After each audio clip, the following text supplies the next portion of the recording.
Yasas mga kababayan, Kalimera, eto na naman po ako. At sinasamantala ko na po itong pagkakataon na to habang medyo malayo pa tayo doon sa ating destinasyon. At gusto ko pong ibahagi sa inyo ang tungkol naman po dito sa pag-a-apply ng unemployment benefits, no? Napakarami po ngayong mga OFW na magtatapos na ng second season nila dito sa Greece, no? So kung kayo po ay mga nakapagbayad o nakapag-declare ng inyong income tax ng 2 years ago at saka this year,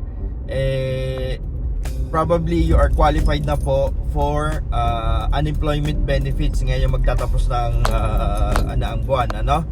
So ito pong programa po ng Greek government na ito po ay para doon sa mga nawalan ng trabaho. Pero ano po bang mga requirements nito? So, kailangan, ito importante to kailangan nagbabayad kayo ng inyong annual income tax, no? Yearly po 'yan nangyayari. So, yan po ay dinideclare ng isang accredited public accountant, no? Kung wala pa yung mga bagong mga bagong pasok pa lang dito, next year kailangan mag-declare na kayo kung nakapagtrabaho kayo this year, no? Kailangan para maging qualified ka para dito, kailangan ay meron ka ng 200 working days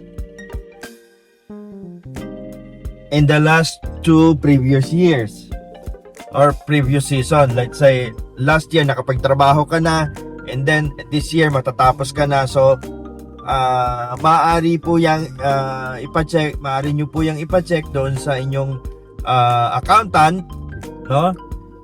Na nag-declare ng inyong annual income declaration para ma-check nila kung qualified na kayo makakuha ng unemployment benefits.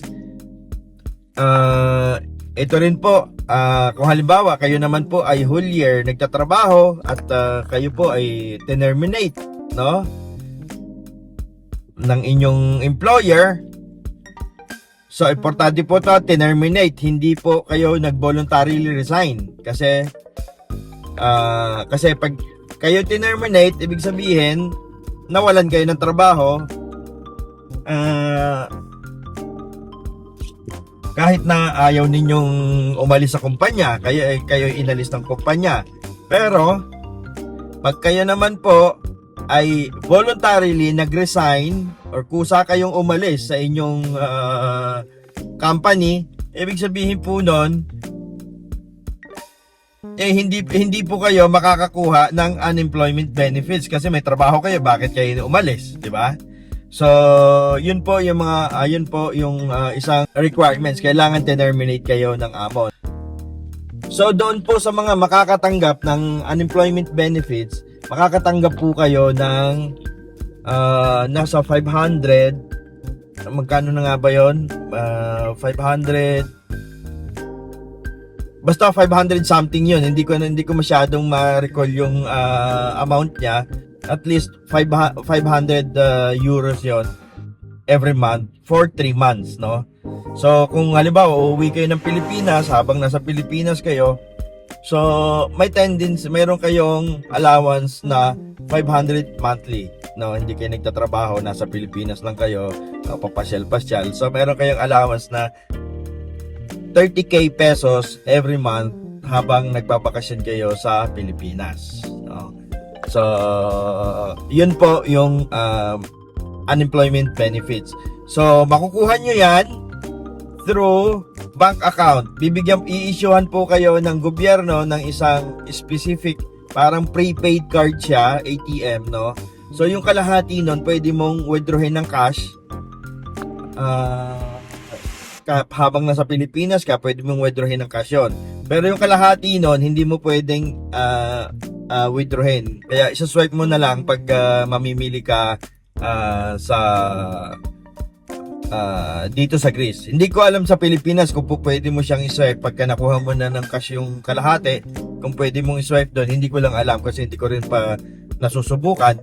So hindi ko alam kung uubra siya sa Pilipinas na isuswipe mo yung kalahati ng unemployment benefits mo, no? So, yun lamang po at sana kayong mga nandirito na magtatapos ngayong season na to, pinapaalala ko next year, so mga month ng March, ganyan, abangan nyo po yan. By that time po ay magdi-declare po tayo ng ating mga annual income at para mabayaran po natin yung ating mga obligasyon na sa gobyerno, sa BIR, at para magkaroon din po tayo ng insurance at ng makatanggap tayo ng unemployment benefits, no? So, yun lamang po at maraming salamat po sa inyong suporta at sa inyong pasensya. Maraming salamat. Sana nakatulong ako. Ito pong muli si Rafaelo, nagpapaalam mula sa Greece.